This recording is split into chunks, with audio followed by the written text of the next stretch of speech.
जय रघुनाथ जी की। आज भारतेश्वर सम्राट पृथ्वीराज चौहान की जयंती पर उन्हें श्रद्धापूर्वक नमन करता हूं। उन्हें भारतेश्वर क्यों कहा गया व किसके द्वारा कहा गया, इस पर आज हम विस्तृत रूप से चर्चा करेंगे। साथियों, विश्व के इतिहास में संभवतः प्रथम जुंजार हुए महाराजा अजयपाल देव जी चौहान, जिन्होंने कि वर्तमान अजमेर नगर यानी कि अजय मेरू की स्थापना की। जो कार्य राम के समय में नहीं हुआ, जो कार्य कृष्ण के समय में नहीं हुआ, वो कार्य कलयुग में, इस कलयुग में सर्वप्रथम महाराजा अजयपाल देव जी चौहान ने करके दिखाया। और वो महान कार्य था शीश कटने के बाद में धड़ से लड़ना। गौरक्षार्थ तपस्वी और सन्यासी योद्धा महाराजा अजयपाल देव जी चौहान ने स्वयं अपने हाथों से अपना शीश काटकर अपने आराध्य महादेव जी को अर्पित करने के बाद में, अजयसर नामक स्थान पर अर्पित करने के बाद में, अजयसर वर्तमान अजमेर नगर में फायसागर लेक रोड के ऊपर फायसागर झील से लगभग 5-7 किलोमीटर आगे एक गांव है अजयसर। वहाँ पर अर्पित करने के बाद में गायों की रक्षा के लिए, इस देश के धर्म की रक्षा के लिए धड़ से लड़ते हुए वर्तमान गुजरात के कच्छ भुज के अंजार शहर तक गए। गौरक्षार्थ के लिए महान बलिदान देने वाले ऐसे महान तपस्वी राजा की वंश परंपरा में जन्म लेकर धर्म की और गायों की रक्षा के लिए आर्यावर्त रक्षक की संज्ञा को आगे बढ़ाने वाले थे पृथ्वीराज चौहान। भारतेश्वर सम्राट पृथ्वीराज चौहान के बाबोसा यानी उनके पिता सोमेश्वर जी के बड़े भाई विग्रहराज चौहान भी सनातन धर्म रक्षक और पराक्रमी राजा हुए। प्राचीन काल से भारत को आर्यावर्त की जो संज्ञा दी गई, उस संज्ञा को सही अर्थों में अगर रक्षित और परिभाषित करने वाले उस कालखंड में विग्रहराज चौहान थे, जिन्होंने भारत को आतताइयों से मुक्त कर सही अर्थों में आर्यावर्त की संज्ञा दिलाई।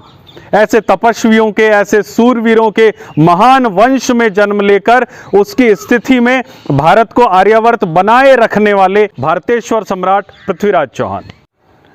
जम्मू से कन्नड़ तक और सिंधु से बंगाल तक उनकी मान्यताओं का, उनकी आज्ञाओं का तत्कालीन सभी राजाओं ने और प्रजाजनों ने सहर्ष पालन किया।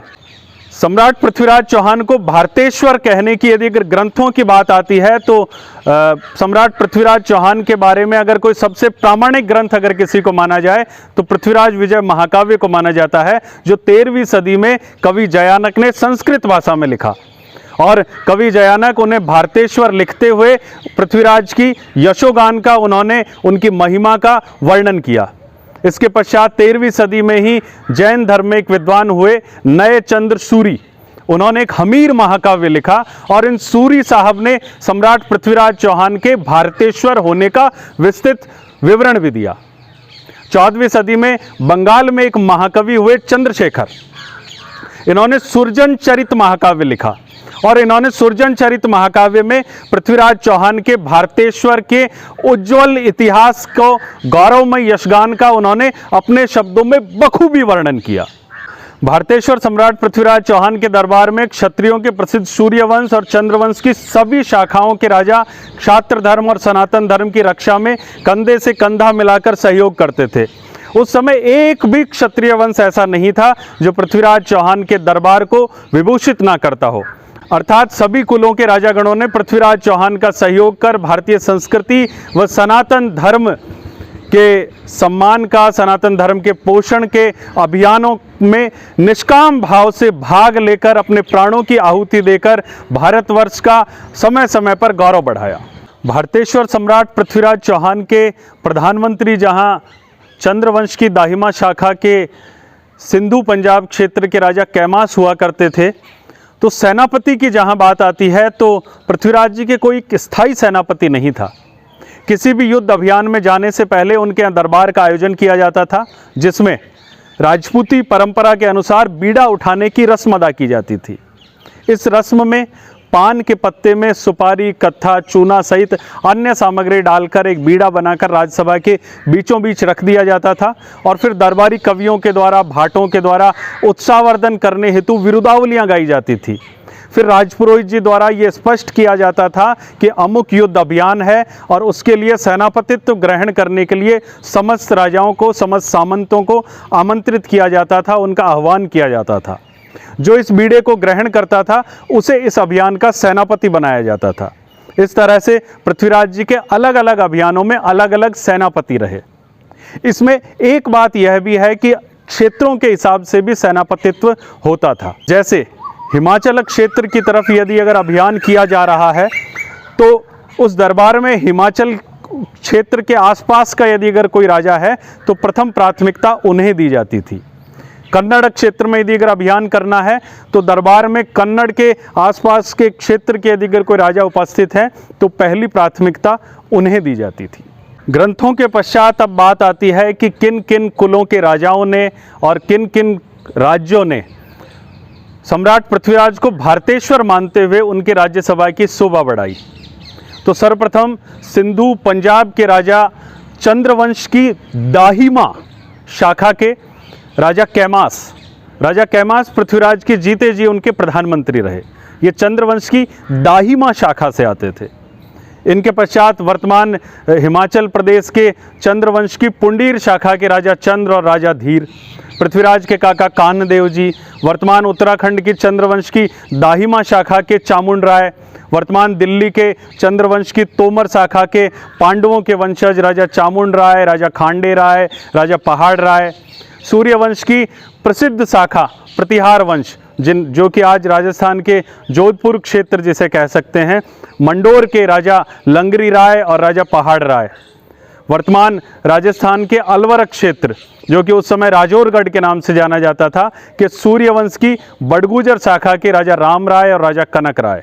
वर्तमान मध्य प्रदेश के उज्जैन क्षेत्र के गुरु गोरखनाथ जी के शिष्य राजऋषि महाराजा भर्तृहरि जी और विक्रमादित्य के वंशज पंवार शाखा के राजा जैत्र और राजा सलख, भगवान कृष्ण की वंश परंपरा के करौली के यदुवंश के राजा जाम राय, गागरोन के खींची राजा सारंग राय, काठियावाड़ गुजरात के चंद्रवंश की शाखा वल्लार शाखा के राजा महन राय, पांचाल क्षेत्र जो कि वर्तमान बुंदेलखंड उत्तर प्रदेश का क्षेत्र कह सकते हैं कि राजा पंचायन राय जो कि चंद्रवंश की वाघेला शाखा से आते थे, वर्तमान उत्तर प्रदेश की महोबा चंद्रवंश की चंदेल शाखा के राजा वीर राय चंदेल, राजा मालदेव चंदेल, वर्तमान हरियाणा क्षेत्र की चंद्रवंश की दहिया शाखा के राजा देवराय, जैसलमेर के भाटी वंश के राजा भान राय, वागड़ के राजा बारहड़ राय जो कि सूर्यवंश की मोहिल शाखा से आते थे। इनके अतिरिक्त सिरोही के देवड़ा नारेड़ राय, हाड़ौती के हमीर राय, कांगड़ा हिमाचल की सूर्यवंश की प्रतिहार शाखा के राजा हाहुली राय, जम्मू क्षेत्र के राजा पालन, गुजरात पाटन की चंद्रवंश की सोलंकी शाखा के राजा भीमदेव,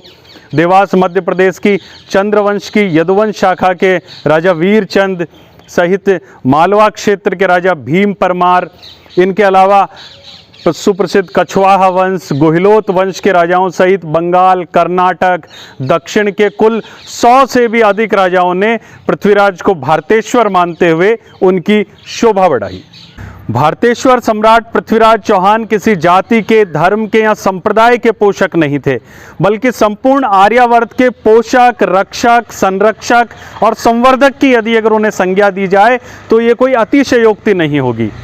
राजऋषियों द्वारा कई हजारों वर्षों से चली आ रही क्षात्र धर्म की परिपाटी का पालन, पोषण, रक्षण, संरक्षण व उसका योगक्षेम करते हुए आने वाली पीढ़ियों तक पहुंचाने वाले भारतेश्वर सम्राट पृथ्वीराज चौहान के आदर्शों को यदि अगर वास्तव में अपनाना है तो बिना किसी भेदभाव के, बिना किसी अपेक्षा के, निष्काम भाव से सभी वर्गों को, सभी जातियों को, सभी संप्रदायों को, सभी धर्मों के अनुयायियों को साथ लेकर उनका संरक्षण करते हुए आगे बढ़ना ही भारतेश्वर सम्राट पृथ्वीराज चौहान के आदर्शों का पालन करते हुए अपने व्यवहारिक जीवन में अंगीकार करना ही उनके प्रति सच्चा सम्मान होगा। अंत में यही कहूँगा कि अन्य किसी पदवी, अन्य किसी विरुद्ध, अन्य किसी विशेषण की अपेक्षा यदि सम्राट पृथ्वीराज चौहान को भारतेश्वर सम्राट पृथ्वीराज चौहान यदि अगर कहा जाए, भारतेश्वर विशेषण से संबोधित किया जाना ही सच्चे अर्थों में उनके प्रति कृतज्ञता और सम्मान होगा। धन्यवाद।